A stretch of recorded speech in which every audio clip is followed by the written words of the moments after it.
एक बार फिर से स्वागत है आप सभी का हमारे YouTube चैनल में।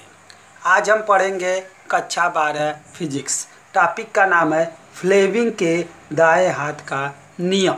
आइए हम इसको दाएं हाथ के नियम को हम चित्र के माध्यम से समझ लेते हैं। ये देखिए हमारा चित्र है। आइए हम इसको समझते हैं। देखिए ये अंगूठा है, इसके पास वाली अंगुली और बीच वाली अंगुली, ठीक है। ये हमारी कौन सी अंगुली है? ये तर्जनी है, ये अंगूठा है और यह मध्यमा है।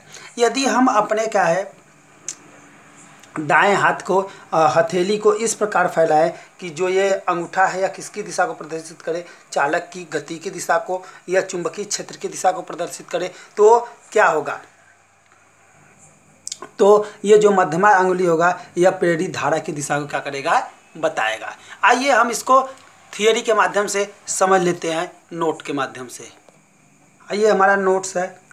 यदि हम अपने दाएं हाथ के अंगूठे तथा उसके पास वाली तर्जनी अंगुली को, ठीक है, यदि हम अपने इस प्रकार से फैलाएं, ठीक है, इस प्रकार अंगूठे के पास वाली अंगुली यानी तर्जनी अंगुली को तथा मध्यमा अंगुली को इस प्रकार फैलाएं, ठीक है, इस प्रकार फैलाएं। हमने चित्र के माध्यम से आपको बताया था, इस प्रकार फैलाएं कि अंगूठा चालक की गति की दिशा के, ठीक है। तो ये अंगूठा जो है ये अंगूठा चालक की गति के दिशा को प्रदर्शित करेगा दिशा, तथा तर्जनी अंगुली चुंबकीय क्षेत्र की दिशा को, ठीक है। ये जो हमारा तर्जनी अंगुली होगा चुंबकीय क्षेत्र की दिशा में हो तो मध्यमा अंगुली प्रेरित धारा की दिशा को क्या करेगा? प्रदर्शित करेगा, ठीक है। जैसा कि चित्र के माध्यम से हम देख रहे हैं कि यह किसको प्रदर्शित कर रहा है? चालक की गति को, चुंबकीय क्षेत्र की दिशा को हमारा ये तर्जनी अंगुली प्रदर्शित कर रही है। तो यह प्रेरित धारा यह किसको प्रदर्शित करेगी? प्रेरित धारा को। कौन? मध्यमा अंगुली। आइए हमारा जो नेक्स्ट टॉपिक है हम इसके विषय में पढ़ लेते हैं। हमारा नेक्स्ट टॉपिक है स्वप्रेरक तत्व या स्वप्रेरण, ठीक है। अगला जो हेडिंग है हमारा स्वप्रेरकत्व या स्वप्रेरण।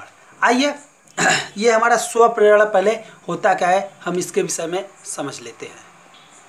जैसा कि स्वप्रेरण से यह क्लियर है कि स्वप्रेरण मतलब क्या हो जाना? स्वयं प्रेरित हो जाना। क्या हो जाना है? स्वयं प्रेरित हो जाना। यदि हम किसी परिनालिका में, ठीक है, यदि हम किसी परिनालिका में धारा प्रवाहित करते हैं, क्या करते हैं? धारा प्रवाहित करते हैं, तो उसमें क्या होता है? धारा स्वयं प्रेरित हो जाती है या क्या कहलाता है? स्वप्रेरण कहलाता है। क्या?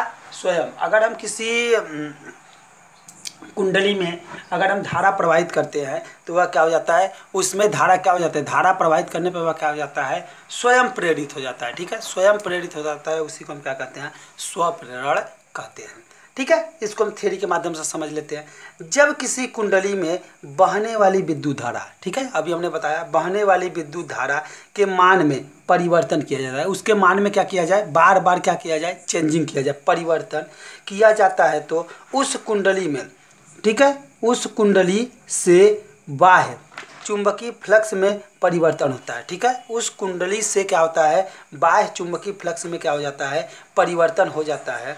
इसके फलस्वरूप उसी कुंडली में, ठीक है, उसी कुंडली में प्रेरित धारा उत्पन्न हो जाती है, ठीक है, उसमें क्या हो जाती है? प्रेरित धारा उत्पन्न हो जाती है। इस परिघटना को हम क्या कहते हैं? स्वप्रेरण कहते हैं, ठीक है। अगर हम कुंडली में क्या करें? धारा प्रवाहित करें तो वह क्या हो जाता है? स्वयं क्या हो जाता है? प्रेरित हो जाता है। और प्रेरित होने के बाद उसमें क्या हो जाता है? परिवर्तन होने लगता है, ठीक है, ठीक है। उस कुंडली में क्या हो जाता है? जब धारा प्रवाहित करेंगे तो वह क्या हो जाएगा? स्वयं प्रेरित हो जाता है, ठीक है, स्वयं प्रेरित हो जाता है। और इसी घटना को हम क्या कहते हैं? स्वप्रेरण कहते हैं। आइए हम आगे पढ़ते हैं। आइए अगली जो हमारी हेडिंग है वह हेडिंग हमारी क्या है? स्वप्रेरकत्व या स्वप्रेरण गुणांक। अब यह क्या होता है इसके विषय में हम समझ लेते हैं। किसी कुंडली में फ्लक्स बद्धता, ठीक है, बद्धता की संख्या उसमें प्रवाहित धारा के अनुपाती होता है। किसके? यानी अगर हम किसी कुंडली में क्या करते हैं? फ्लक्स की बद्धता की संख्या उसमें प्रवाहित धारा के क्या होता है? अनुपाती होता है। आइए हम यहाँ समझ लेते हैं, ठीक है। यदि n फेरों की संख्या क्या हो? यदि फेरों की संख्या n वाली कुंडली में धारा I प्रवाहित की जाए, धारा क्या की जाए? I प्रवाहित करने पर, ठीक है, यह मान लीजिए एक कुंडली है, यह कुंडली इस तरह से बनी हुई है। अगर हम इसमें क्या करें? धारा क्या करे, आई प्रवाहित करे। यह कुंडली की संख्या क्या है, यह कुंडली की संख्या क्या है, यन है, ठीक है, यन कुंडली है। इसमें अगर हम धारा क्या करें, आई प्रवाहित करें, ठीक है। आई प्रवाहित करने पर उसमें फ्लक्स बद्धता की संख्या क्या हो जाती है, यन फाई बी। फाई, ये फाई क्या है आप जानते हैं, चुंबकीय फ्लक्स है, और सॉरी ये बी जो है यह चुंबकीय, और यह क्या है, ये फाई जो है यह क्या है, फ्लक्स है। तो यह क्या हो जाएगा, संख्या यन फाई बी हो तो, ठीक है। अभी हमने पढ़ा कि क्या होता है, धारा के क्या होता है, जो कुंडली में जो क्या हो जाती है, कुंडली में जो प्रवाहित धारा होती है वो क्या हो जाती है, चुंबकीय फ्लक्स के का, ये देखिए धारा के क्या होता है, अनुत्क्रमानुपाती होता है, ठीक है, अनुत्क्रमानुपाती होता है। अब आगे हम चलते हैं, तो यहाँ पे हम क्या करते हैं, यन फाई बी इक्वल टू यल आई, ठीक है। अब ये यल क्या आया, जब यहाँ से हमारा प्रोपोर्शनल हटा तो यह हमारा क्या आया, यल नियतांक आया है, जहाँ यल एक अनुपातीय नियतांक है, क्या नियतांक है, ठीक है। यह क्या है, यल जो है यह क्या है, अनुपाती नियतांक है। तब जिसे हम क्या कहते हैं, स्वप्रेरण कहते हैं, जिसे हम स्वप्रेरण कहते हैं, ठीक है। यल क्या है, स्वप्रेरण है।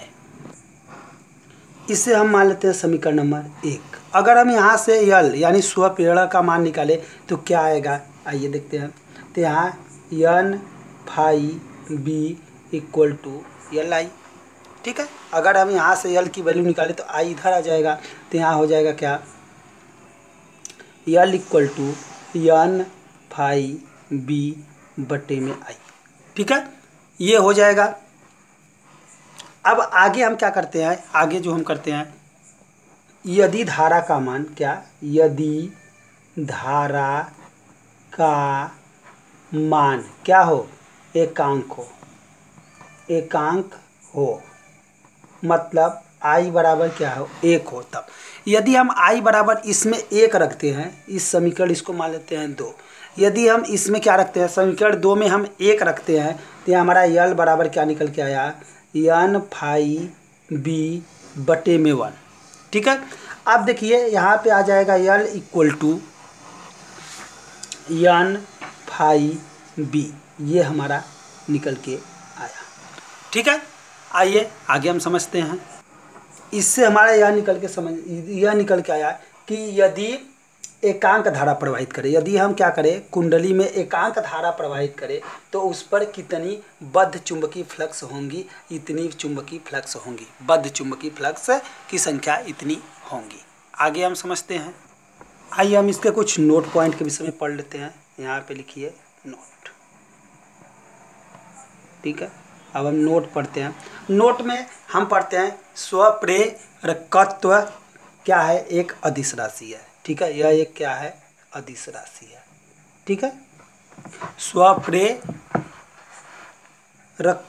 ठीक है, स्वप्रेरकत्व एक क्या है, अदिश राशि है।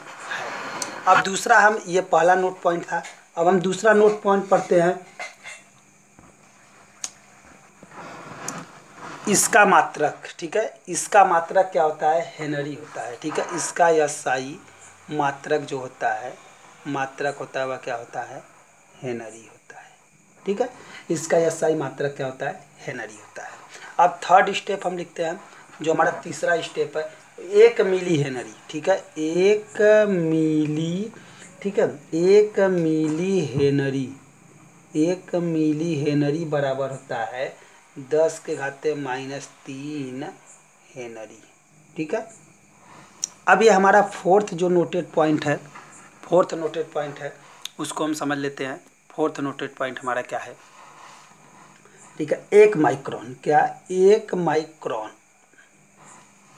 1 micron Henry, micron Henry, 1 micron Henry बराबर होता है 10⁻⁻6 हेनरी, ठीक है दोस्तों। ये हमारा नोटेड पॉइंट था। इसके बाद हम अगली हेडिंग पढ़ेंगे स्वप्रेरकत्व पढ़ेंगे, ठीक है, का व्यंजन, ठीक है, स्वप्रेरकत्व का व्यंजन निकालना सीखेंगे। यह हमारा यहीं पे वीडियो ये ख़त्म होता है। यदि हमारे द्वारा दी गई जानकारी से आप लोग संतुष्ट होंगे तो हमारे वीडियो को ज़्यादा से ज़्यादा शेयर करिए और सब्सक्राइब करना ना भूलिए। जय हिंद, जय भारत दोस्तों।